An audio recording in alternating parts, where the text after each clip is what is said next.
All right, episode 11 of Dan Mathews and the Animals. I'm Dan Mathews. That guy right there is the animal. He is Matt Maltepes. College football, another great week of action coming up.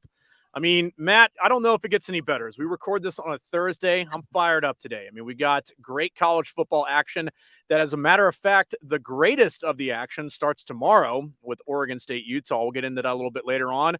But I'm going to be a concert goer tonight. I'm going to see Alice in Chains and Guns N' Roses, man. I'm pretty pumped about this. You're going to have a good time, huh? Oh, for sure. I mean, I might even see if afterwards Slash wants to go to find a Waffle House. Saw that was making its rounds, that Slash was enjoying himself. A little pecan waffle, a little hash browns scattered, smothered, covered, and chunked. I mean, you know, it's something that we do here in the South. So gotta love it, gotta enjoy it. But anyway, man, we got a lot of really good college football action to get into. As we do around here, Tuesdays is the recap show. Thursdays, we get you ready. And we're going to do that today right here on episode 11 of Dan Mathews and the Animals. You mentioned in the last episode, though, you kind of gave a pre for the weekend, a little Easter egg for people. And you threw out Pitt and Virginia Tech. You're liking a certain play in the over-under route this week for that game. Please reset for the audience. So, yeah, we actually went under 41 in the game early. Pitt's going to be the worst team VA Tech has versed so far in yards per play metric. And it's probably a pretty wide margin. Pitt came in ranked 122nd in the nation this year. So Virginia Tech is also second worst team Pitt has played thus far in yards per play metric, 100th in the nation, with only West Virginia being the opponent that Pitt played with a worse offense production in that metric this season. And that score of that game was 17-6. But when we look at that, sorry about that. However, in the opponent yards per play metric, both teams are top 50 in the nation, with Pitt ranking 24th, which is pretty high. VA Tech has already versed two teams ranked in the top 25 of the opponent yards per play metric, and that was Rutgers and Marshall. The Hokies were only able to put up 16 points, 17 points respectively in those matchups. When Pitt versed top 50 teams in the opponent yards per play metric, they only put up a combined 30 points in two games. Both teams, passed the ball more than not. Both pass defenses, they've been top tier this year, ranking top 35 in opponent yards per completion, two below average offenses with two above average defenses. I mean, to me, I locked in the under 41. That's what I bet. Yeah, I mean, this is a Virginia Tech team that has struggled mightily this season. I mean, I believe it was just last week, went to Marshall and got beat. And, for Pitt, though, I mean, a little bit of some injury situation on their offensive line. Matt Gonzalez, a guy I had a chance to sit down with at ACC kickoff earlier this year, done for the season. So that is somebody that I know that Pat Narduzzi's team has really been counting on. So this is going to be two pretty beat-up teams coming into this one. And if they're beat up, that means probably a low-scoring affair. So I got to tell you, Matt Maltepes, I do like that under in this one, 441. So that is that game. Let's get into the meat of the action this week, because we got four games that we're getting into this week. We're going to go across the board here, a little bit of ACC, even a little bit of Pac-12 out there, and then, of course, an SEC play for you a little bit later on. But first, let's start with an ACC one, Louisville and NC State. As a lot of people really riding high with Louisville, and I got to tell you that, Jeff Brom's team so far look good here in the early going, and they've got another tough test with NC State, who had a marathon matchup last week with Virginia that had to come down to field goal try at the end of the game, and they make it after Virginia put them in position with just some awful penalties. But still, a win's a win. You get out of there if you're Dave Doran's team, and now you're taking on a good Louisville team. How are you seeing this one breaking down, with the Cardinal favored by 3 in this one? If you want to take the underdog on the money line, plus 155 is the play for the Wolfpack, and the over-under is 55 and a hook. Matt Maltepes, learn the people something. So, yeah, this one's a little tough one. I said at the beginning of the year, Louisville was a sleeper team to watch out because they got some talent on that team. And not only that, but that offensive line is a little more talented than people expected. But this one's a tough one, as I said. So far, NC State, they versed Notre Dame in a loss by 21. And then they faced, 3 more easy opponents, and they won them all. We saw last week against what happened. The problem here is that they have covered one of the 4 games they've played so far only. Meanwhile, Louisville comes into this week. They're undefeated, 202 against the spread, so that's a better number than NC State. And they just destroyed Boston College. And we saw Boston College the week before give Florida State a problem, in a run for their money. So Louisville also took out Georgia Tech in the first game of the year. I'm not necessarily quite sure how NC State's going to stop the Cardinals' run attack here. The only lethal running attack NC State has faced is Notre Dame. And Notre Dame ran all over them for 170 yards. And they blew the team out by 21. Considering Louisville and Notre Dame were tied with each other at 17th in the nation in yards per rush, doesn't bode well for the Wolfpack defense. I mean, even when you go back to the UConn game for NC State, they give up 160 yards, which is a lot for a UConn team. And I know Louisville's pass defense hasn't been weaker than, not the best so far this year. It's still a high total for me at 55. So I stood off this game, but if I was forced to bet this one, I got to lean Louisville and I got to lean over. All right, leaning Louisville and leaning over. So we've got that one as put a star next to it right here on my trusty page. I know that doesn't necessarily mean anything to anybody, but it's just, it's part of the behind the scenes, I guess, if you will. Let's go to the SEC. Let's get LSU-Ole Miss. I've seen this line fluctuating, Matt. I have seen it at one time, LSU 3, then down to LSU 2. Now it seems like with the sharp money in, they are finding a happy medium right near at 2.5 for the Tigers. Ole Miss is plus 120 on the money line. Then the over-under is 67 and a hook. This is an LSU offense that can put up a lot of points and a lot of yards. This is an Ole Miss offense, too, that has struggled running the football a little bit, and that showed last week against Alabama. But it's also an offense that still has Lane Kiffin on their sideline. Jackson Dart can make some plays in the passing game. The problem is, though, and tell me if you see it this way, Jackson Dart can turn the football over a little bit. And this is an LSU defense that probably does need some advantageous plays like interceptions to be able to get them going and be able to help Jaden Daniels in this really high-profile and high-powered LSU offense.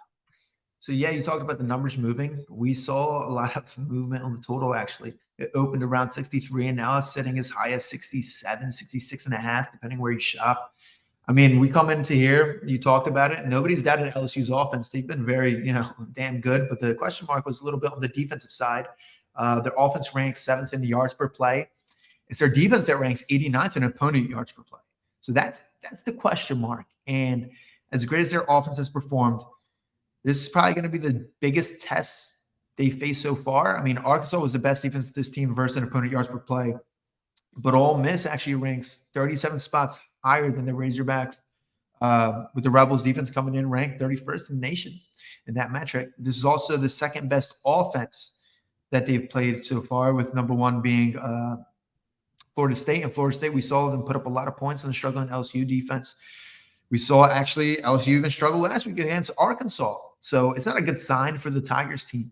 Ole Miss, they got tested last week against Alabama, and to me, they stood pretty tall. I mean, yeah, they lost by 14, but they had a missed field goal and turnover on downs late that could have made this game closer than the final score indicated.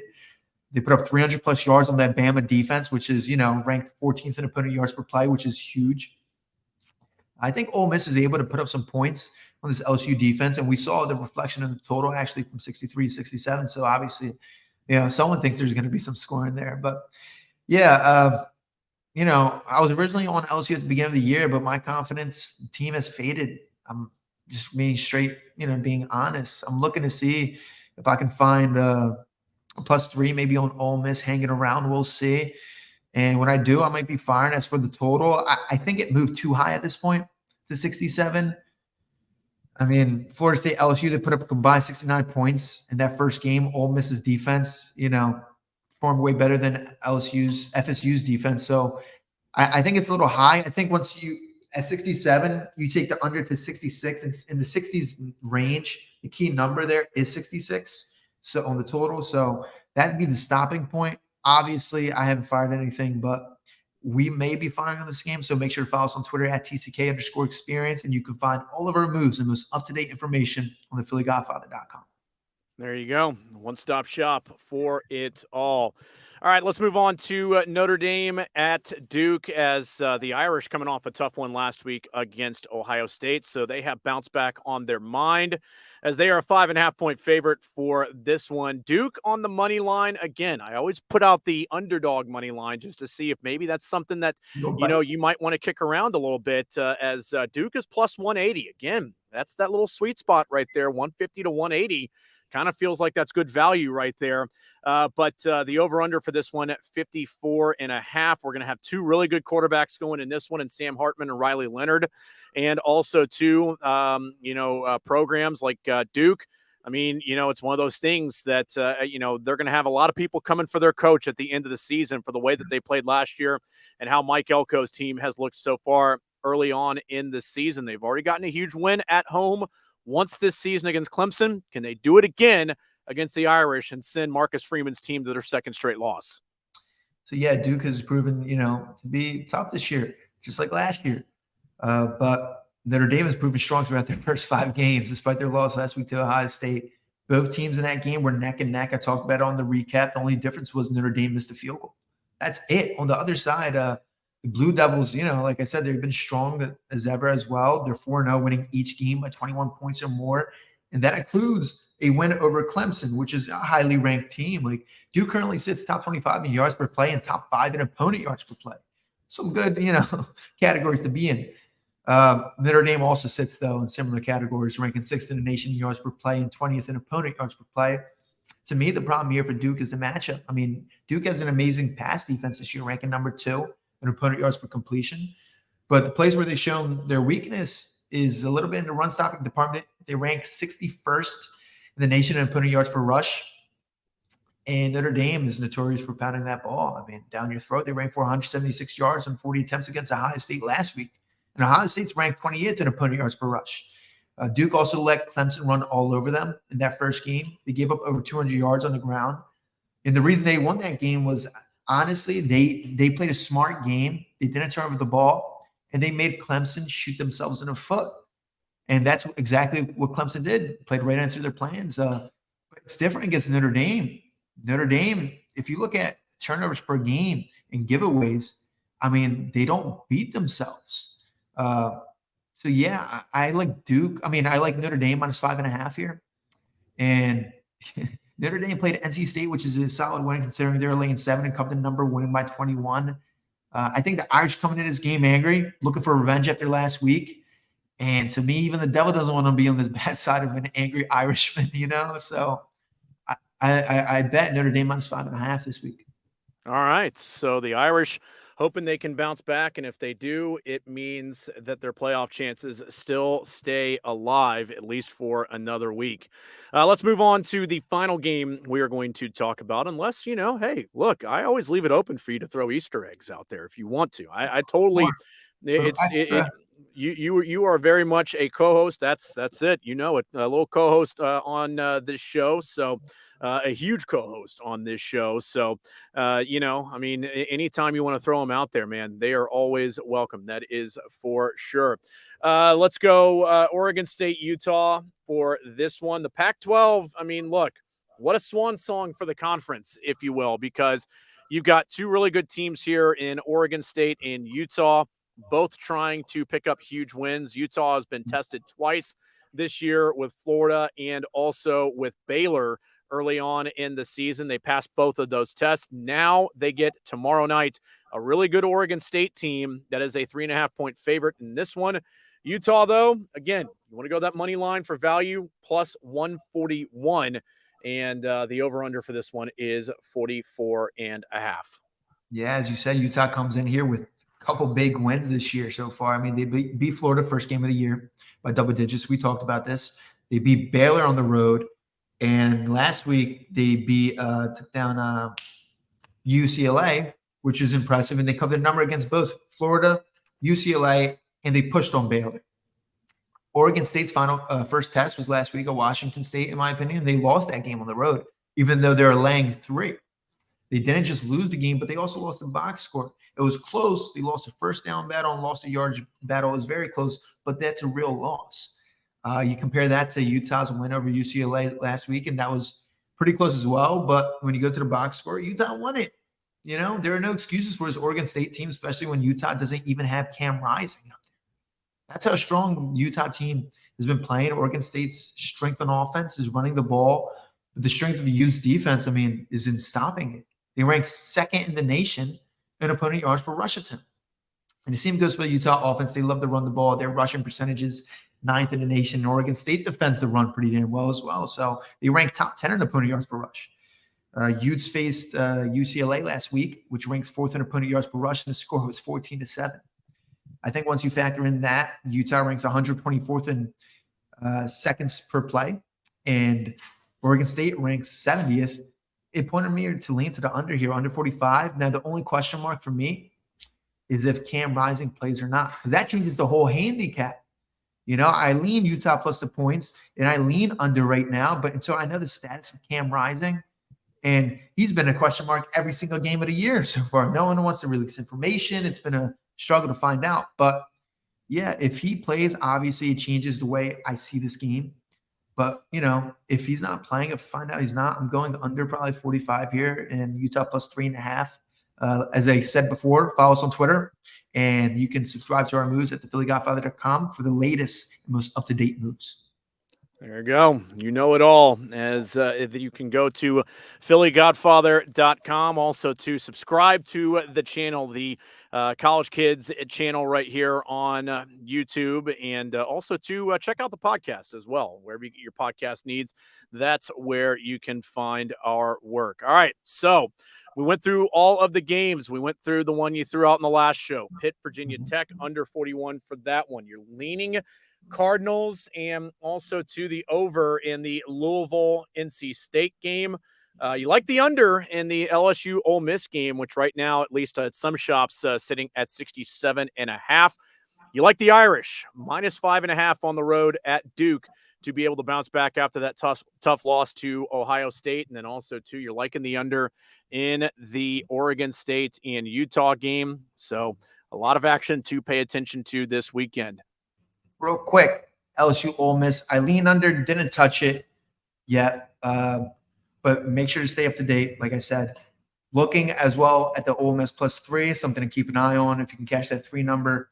But an extra game for you guys, a little Easter egg. Special little, sprinkle. Syracuse plus the 7. I really do think they have a shot here. And if you want to sprinkle that money line, if you're feeling dangerous, sprinkle that money line. I sprinkled it, so just a heads up, little FYI. Make sure to follow us. Make sure to subscribe to this YouTube channel if you like the content, like the video, like the moves, whatever the case is. You like the breakdowns. You just like us. Make sure to subscribe, comment, like, and stay tuned because we're coming every single Tuesday and Thursday, and we're going to be giving you recaps of all the games so you guys get a thorough analysis of what you saw, what happened, and for you to become better bettors. Then on top of that, we're giving you free moves. What's better than free, baby? No, nothing is better than that, especially too when they are winners, which we do give out here on this show.